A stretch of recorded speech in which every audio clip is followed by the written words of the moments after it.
I was Hadiyash, but Rico from Street Scores coming through the Commanders Kings channel to give y'all some very interesting stats. First of all, the Washington Commanders from 2024 were even better than you think. Historical.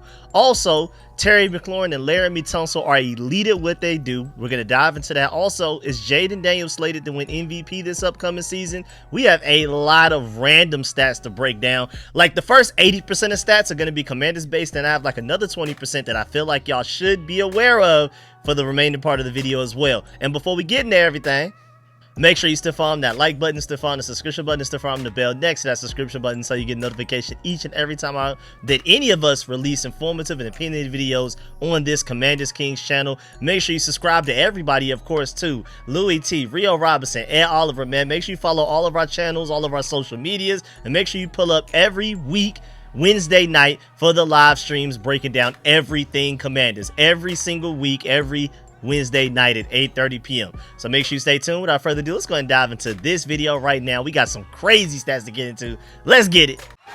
Adam.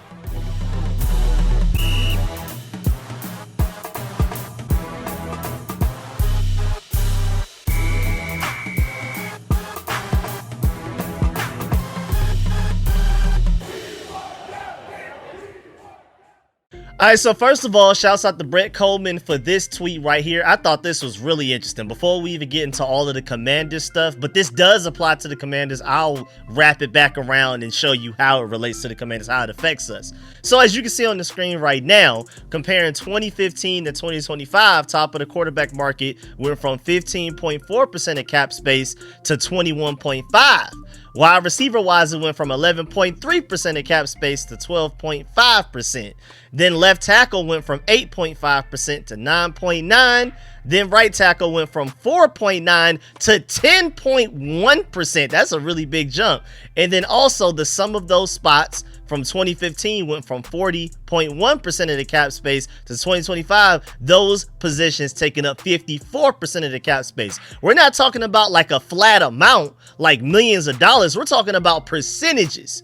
Also, Brett Coleman pointed out the fact that obviously most of every team is not paying at or near top market deals for all four of those positions, except really Philadelphia. But it is telling that the top of those markets have gobbled up an extra 14% of cap space in just a decade. Now, how this relates to the Washington Commanders. I mean, the cap space, yeah, is going up every year, but that does not mean that you necessarily have more money available to go and sign everybody that you want, because now players are just asking for more money in return. The NFL gains more money. Each NFL team has more money to spend. The players are like, well, all right, you have more money to spend. Well, now I want more money to make. So ultimately, over time, we technically have percentage-wise, relativity-wise, technically less money to spend for players, especially top players at their different positions, than we used to years ago before the cap space continued to rise. So now that we got that important but not so fun stat out the way, let's dive into some fun Commander stats. First of all, the Commanders had an EPA per play of a positive 0.42 last year on third and fourth downs. That is the 12th highest EPA per play on those downs by any team in a season since the year 2000. That's 24 years worth of 32 teams each, and we had the 12th highest. That's 12 out of 798 possible teams. And shouts out to George Carmi because he brings up a good point. He quote tweeted that stat and said, "The up-tempo pacing and aggressiveness to go for it on fourth down was a brilliant strategy we used all year. I think that set us apart and truly made us a dangerous team." And I agree. I think that's what made us like the, man, you don't want to play them in the playoffs. I mean, literally outside of the Eagles, I feel like we could have beaten any other of the 30 teams in the NFL. I feel like the Eagles were just the most dominant team. Of course, I'm going to give a lot of the credit to the Georgia Bulldogs that they drafted, but don't take it from me. Jalen Hurts said the same thing. the genius behind the operation. Howie Roseman said the same thing as well, gave all of the credit to the Georgia Bulldogs. I feel like they were the only thing that could have stopped our momentum that we had last year. I feel like if we somehow found a way to beat the Eagles in the NFC Championship, I truly believe we would have won that Super Bowl. I feel like our offense was just one of the most unstoppable forces you've ever seen. We just kept fumbling. Remember, Jayden Daniels was moving the ball at will against the Eagles. Whenever he wanted to, a first down, moving the ball to their side of the field and everything like that, he could do that, getting us in the field goal range, getting us in the touchdown range. He was doing that with ease. We just kept fumbling, and it was never Jayden Daniels. So, I mean, it's not him. It's not the overall offense. It was just guys wetting the bed for some crazy reason in that game. People just suddenly had Butterfingers that day. De'Ami Brown, Austin Eckler, and Jeremy McNichols. I don't know what was going on. But either way, keeping with Jayden Daniels, the top 5 players with the highest odds to win most valuable player next year, and this is coming from Sports Zeno, and this also came back on March 10th. But just to let you know, Lamar Jackson leads right now. Then you have Josh Allen second. You have Joe Burrow third. Pat Mahomes fourth. And then you have Jayden Daniels fifth. So now I ask you, do you think Jayden Daniels is the 5th best quarterback in the entire NFL? Do you believe that it's a group of like Lamar Jackson, Josh Allen, Joe Burrow, Pat Mahomes right in front of him, and then Jayden Daniels is right after them at 5th? Do you feel like he's in the same tier, or is he maybe like a tier below those guys? But either way, I love the fact that Jayden Daniels is in the same company as those other 4 guys, and I strongly stand 10 toes down on the fact that Jayden Daniels is a top 5 quarterback, and I wouldn't be surprised by the end of this next regular season and postseason that he may even rise above one of those guys and maybe be top 4, maybe even top 3, especially now that we're giving them better weapons. Laramie Tunsil is going to hold down his blind spot, the best that we've seen in a burgundy and gold uniform since at least Trent Williams. And now moving on, shouts out to Ben Standig for pointing out the fact that he said random thoughts for $100. I just realized that Jonathan Allen and Chase Young each signed 3-year, $51 million deals in free agency.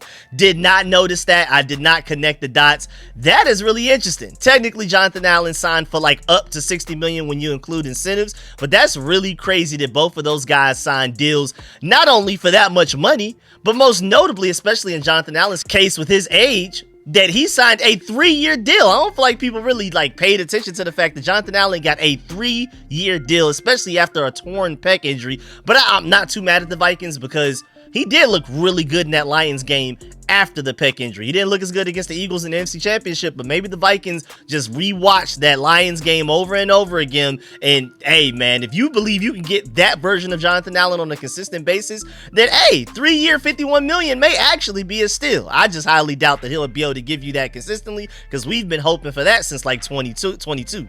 Now, also moving on, wide receivers with the most games last season with 5+ targets and an EPA per target above 0.5.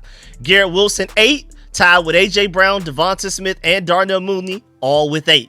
Jamar Chase had 9. Justin Jefferson and Amon-Ra St. Brown had 10. How about Terry McLaurin set himself apart from all of the rest of those guys with 12? The single most games of a wide receiver last season with 5+ targets and an EPA per target above 0.5. Stop playing with him. Now going back to Jayden Daniels. How about the most completions on throws of 40+ air yards in 2024? Bo Nix, CJ Stroud, Matthew Stafford, Derek Carr, and Sam Darnold all in a 5-way tie with 4. Well, how about Jordan Love and Jayden Daniels tied for first with 6? Come on now, you can maybe make the argument. I would definitely argue that Jayden Daniels is one of, if not the best, deep ball thrower in the entire NFL already, and he just finished his rookie season. That's incredible. Now let's go back to Terry again. How about wide receivers with 1,000+ receiving yards and 12+ receiving touchdowns this past season? You had Amon-Ra St. Brown, Jamar Chase, and Terry McLaurin. That is the end of the list. That is it. Just those 3 receivers only. And mind you, Terry had 82 receptions, while the other 2 guys had 110 receptions. So also, if you're talking about efficiency-wise, you can make the argument that Terry McLaurin is the most efficient elite receiver in the NFL. If that's the argument that you want to go with right there, that would be the stat that you use. If I'm Terry McLaurin's agent, that's the stat I'm pulling. because ain't nobody doing it at a more efficient rate than Terry McLaurin right now. Also, if you take a look on the screen right now, the fastest pass rush get-offs in the entire NFL last year, you of course have Myles Garrett and Nick Bosa tied for first. That's pretty obvious. I feel like that was like, I could have assumed that. If you would have asked me who had the fastest pass rush get-offs last year, I would have probably have guessed it's probably Myles Garrett at least in there, and I probably would have thrown Nick Bosa's name in there as well. Then you have Trey Hendrickson third, you have Will Anderson fourth, Kwity Paye tied for fifth with Micah Parsons, Joey Bosa seventh, so he still at least got that. He had a disappointing year last year, but at the very least, that ball get off, both of them Bosa brothers, they got that.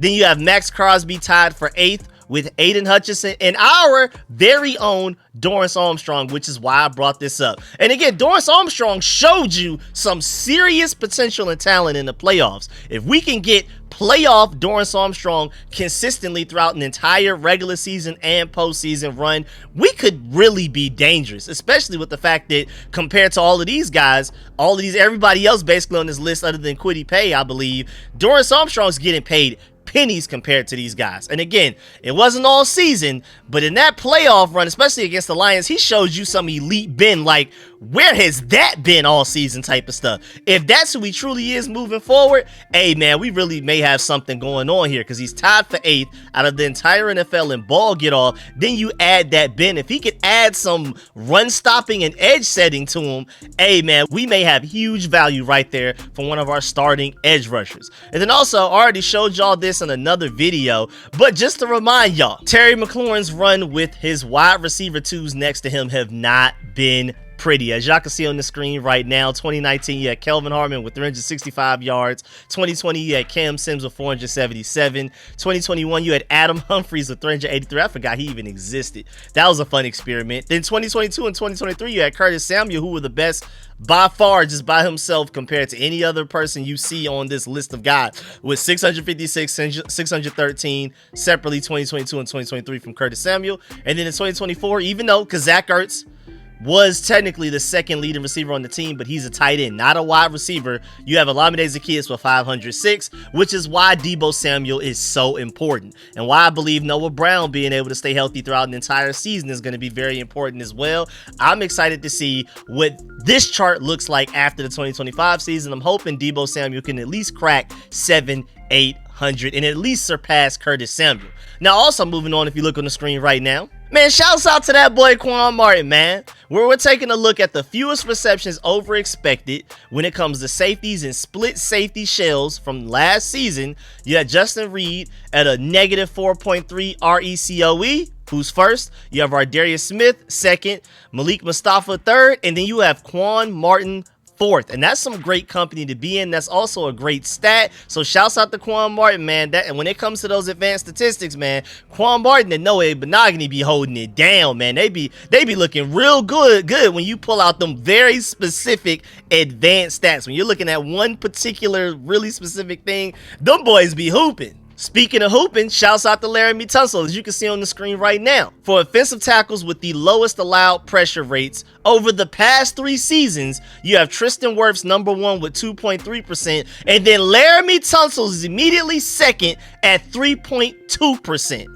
Out of all tackles in the NFL over the past 3 seasons. I'm telling y'all are going to grow to love this Laramie Tunsil trade, because I know some people were on the fence. Some people felt like it was a little bit too much value and draft picks to give up. I'm telling you right now, easily by far the best left tackle we've had since Trent Williams left. And as a burgundy and gold fan, it's weird not having a great left tackle. We went from Chris Samuels. I mean, of course you can go back to the Hogs, but since like my lifetime of actually being alive and being able to watch football and actually know what's going on while I'm looking at the screen, I'm old enough to actually calculate what's happening. It's Chris Samuels, then we got Trent Williams. We were spoiled, man.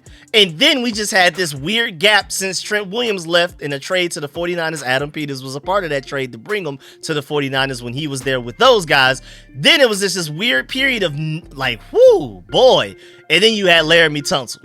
And I would argue that this is a better overall offensive line that we've had, even going back to the Trent Williams days, because Trent Williams is out there with guys like Sean Laval. You remember that name? I believe this offensive line from left tackle through right tackle, depending on how you mix it up. Again, I feel like personally, Laramie Tunsil left tackle, Brandon Coleman left guard, Tyler Biadasz center, Samuel Cosme right guard whenever he's fully healthy, and then Andrew Wiley right tackle is your best combination to have the best possible 5 guys on the field at any given time, any given snap, any given situation. That's easily a better offensive line than we've had in a very long time, I would say. I would say even predating Trent Williams. Now, out of that entire offensive line, Trent Williams, if you were to include like 10 total players from the best Trent Williams offensive line days compared to this offensive line that we have right now, you put those 10 guys together, Trent Williams is the best offensive lineman out of the group. But as a total offensive line, this 5 versus whatever best 5 you want to pull with Trent Williams, I have my money on this one. I ain't gonna lie, especially with Bobby Johnson as your offensive lines coach. He's raising the ceiling and floor of these guys. Anthony Lynn's doing his thing as the run game coordinator. Cliff Kingsbury is doing a great job of his play calling and scheme, hiding the weaknesses of offensive linemen that we have, like especially Andrew Wiley. Like, again, Eric Bieniemy had those guys just out there, hey, figure it out. You're on an island. Cliff Kingsbury did a great job of calling certain plays, designing certain plays to where these guys aren't on islands as much. We had like tight ends, running backs, and even receivers at times coming to help chip the edge rusher for Brandon Coleman and Andrew Wiley at times, so that they're not just left on complete islands out there exposed to elite edge rushers in the NFL. Cliff Kingsbury is like, no. You may not necessarily be great, but we're going to make sure you're productive by having some help come aid you from time to time. Shouts out to whatever this, between this coaching staff and the guys that we have on paper. I really like this offensive line moving forward. I mean, you could argue maybe you would love an upgrade at maybe right tackle if Andrew Wiley just started there, but I think we're just fine with what we have, especially with Cliff Kingsbury as your offensive coordinator and this overall coaching staff. Now, also moving on, shouts out to Nikki Javala. She pointed out the fact back on March 19th about the 28 players the Commanders signed or traded for this month. Their average age in week 1 will be 29.8 years. That's interesting. 6 will be under the age of 28 when the season starts. That's a very low amount. 23 signed 1-year deals or have 1 year left on their current deals. So just like how this season is about to look completely different from the previous season, the next year will look like that as well. And that's probably just the Adam Peters way of doing things. 7 are defensive linemen, the most of any positional group. Yep, we signed a boatload of defensive linemen. 18 were on the team last year. That's interesting. The smallest is Jonathan Jones at 5'11", 185 pounds, and that's not that small. That's still bigger than Mike Sanford still. And then the largest is offensive tackle Foster Sorrell at 6'6", 322 pounds. Thank you, Nikki Javala, for those random stats. I thought that was really interesting. And then speaking of the offensive line, even outside of Laramie Tunsil, we still have Tyler Biadasz, as you can see on the screen right now. When you're looking at the fewest sacks allowed over the past 3 seasons, Tyler Biadasz is tied for 10th with All-Pro Creed Humphrey. And this is out of all offensive linemen.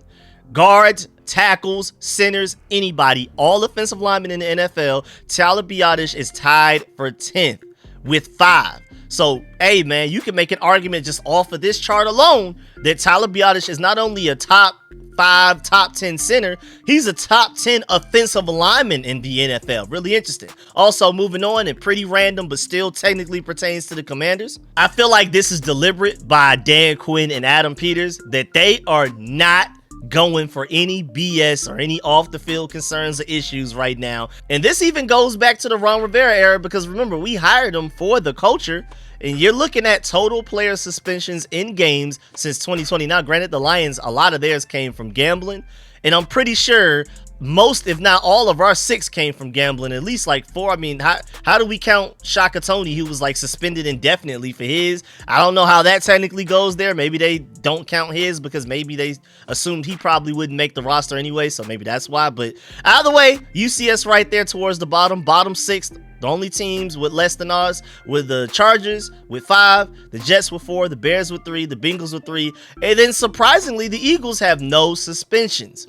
That's crazy, especially with all of the interesting characters and personalities they got on that team. But hey, man, I mean, I guess you can do whatever you want to do if you don't get caught, I guess. And then moving on to non-Commander related, and you might want to stay, because if you love laughing at the Cowboys, I got you for the last couple of stats. But first of all, Of course, you have Browns and Carson Wentz having mutual interest in him potentially becoming their bridge quarterback if they don't sign Russell Wilson. And shouts out to my boy Rich Manuel, because he pointed out the following quarterbacks have taken regular season snaps for both Washington and Cleveland in the past 30 years. Could Carson Wentz be next? You have Mark Rippon, Jason Campbell, Robert Griffin III, Colt McCoy, Case Keenum, Jacoby Brissett, and Garrett Gilbert. That's really interesting that Cleveland Browns and Washington Commanders, Redskins, Washington football team quarterbacks tend to play for both teams for some odd reason. That's a pretty long list right there. That's weird. But that's what happens when you're two teams that have been in a constant search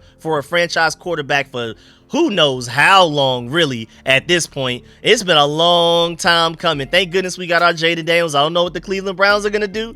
I mean, if you're potentially trying to sign Carson Wentz to be your bridge quarterback, you already know you're going to have another one next year. This time next year, you're going to be looking for another one. But either way, hey, man, that's not our problem. The Commanders are good to go. Now, this is Eagles praise, but I just feel like Howie Roseman does deserve it because, I mean, to win the Super Bowl, especially in dominant fashion, the way that they did to where it wasn't even close, there wasn't even any hope. And the fact that in 2025, they still have these draft picks, and in 2026, they still have those draft picks, that is absolutely insane, man. They are projected to have 8 selections in the first 3 rounds over the next 2 drafts. That is absolutely ridiculous, man. So I applaud them, man. Their fans are evil and disgusting, but hey, man, Howie Roseman doing his thing, and I'm never mad at somebody that's acknowledging Georgia is producing the best talent that's going to the NFL. You know, Howie Roseman, I salute you for that. Even as a Florida Gator fan, he even says it. He's like, I'm a Florida Gator guy, and I hate having to draft all of these Georgia Bulldogs. But at the end of the day,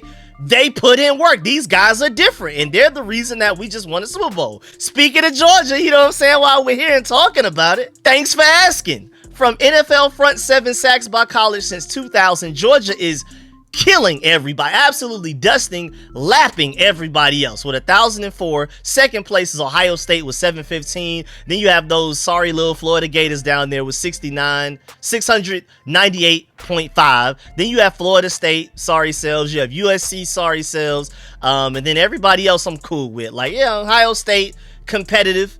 Purdue, competitive. Miami, cool. Michigan, cool. Alabama, I love our competitive rivalry. Penn State, no problems with you. But Florida, Florida State, USC, especially Florida. And then, speaking of laughing at people, we can't leave this video without laughing at the Cowboys a little bit. And let's get to it. I have 2 really interesting stats / charts for you. And starting with this one. This is ridiculous, Cowboys. I mean, you would think with as much hype as they receive going into every season and how high of expectations that their fans have for their own team every year, that they wouldn't look like this.